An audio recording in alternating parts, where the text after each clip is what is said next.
John chapter 2. On the third day there was a wedding in Cana of Galilee, and the mother of Jesus was there. And both Jesus and his disciples were invited to the wedding. When the wine ran out, the mother of Jesus said to him, "They have no wine." And Jesus said to her, "What business do you have with me, woman? My hour has not yet come." His mother said to the servants, "Whatever he tells you, do it." Now, there were 6 stone water pots standing there for the Jewish custom of purification, containing 2 or 3 measures each.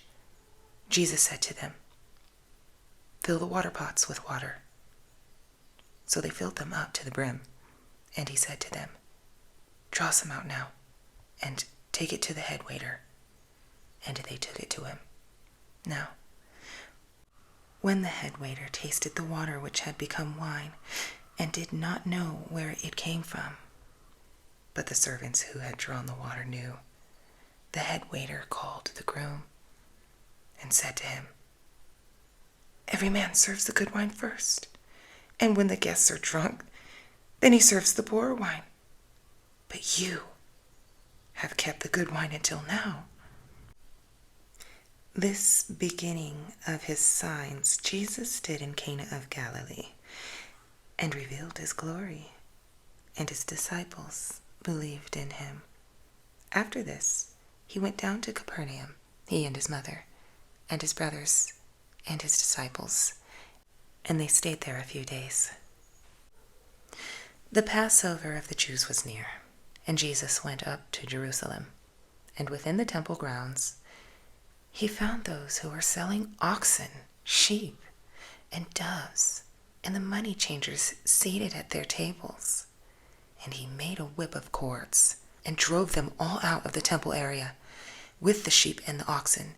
And he poured out the coins of the money changers, and overturned their tables. And to those who were selling the doves, he said, "Take these things away from here.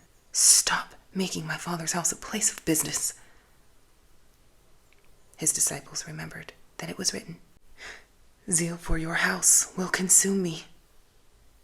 The Jews then said to him, "What sign do you show us as your authority for doing these things?" Jesus answered them, "Destroy this temple, and in 3 days I will raise it up." The Jews then said, "It took 46 years to build this temple, and yet you will raise it up in 3 days." But he was speaking about the temple of his body. So, when he was raised from the dead, his disciples remembered that he said this, and they believed the scripture and the word which Jesus had spoken. Now, when he was in Jerusalem at the Passover during the feast, many believed in his name as they observed his signs which he was doing. But Jesus on his part was not entrusting himself to them, because he knew all people, and because he did not need anyone to testify about mankind, for he himself knew what was in mankind.